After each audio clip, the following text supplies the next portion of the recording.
Paalala po sa mga nagmamaneho, magdoble ingat dahil madulas ang mga kalsada. Kanina, 2 bata ang namatay matapos masagasaan ang isang truck na nawala ng preno sa bagong silang sa Caloocan.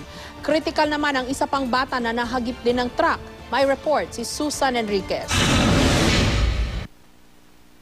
Nagtamo ng matinding pinsala sa ulo ang mga batang sina Javi Marlo Gestupas, 9 na taong gulang, at Jerwin Mendoza, 7 taon. Kritikal naman ang kondisyon ni Adrian Boyson, 6 na taong gulang, na nagtamo rin ng pinsala sa ulo ayon kay Dr. Rainer Baloloy ng Jose Rodriguez Memorial Center. Massive head injury talaga sila, lahat. Lahat sila may presentation ng increase intracranial pressure, lahat nagbabamit sila. Hindi magandang mga vital signs nila. Kwento na magulang ng 2 bata, umailalim sa truck ang mga biktima, kaya nagtamo ang mga ito ng matinding pinsala sa kanilang katawan, lalo na sa ulo. Hindi ma'am, yung pag-atas ng truck, ay mga anak ko doon sa ilalim ma'am. Oo ma'am, oo. Oo ma'am, asawa ko nagbitbit. Parang nagkukuma na siya, hindi na niya kayanin yata yung sugat.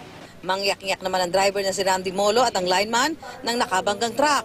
May kukumpunihin daw sila sa lugar pero nawala ng preno ang truck habang binabagtas ang pababang bahagi ng lugar.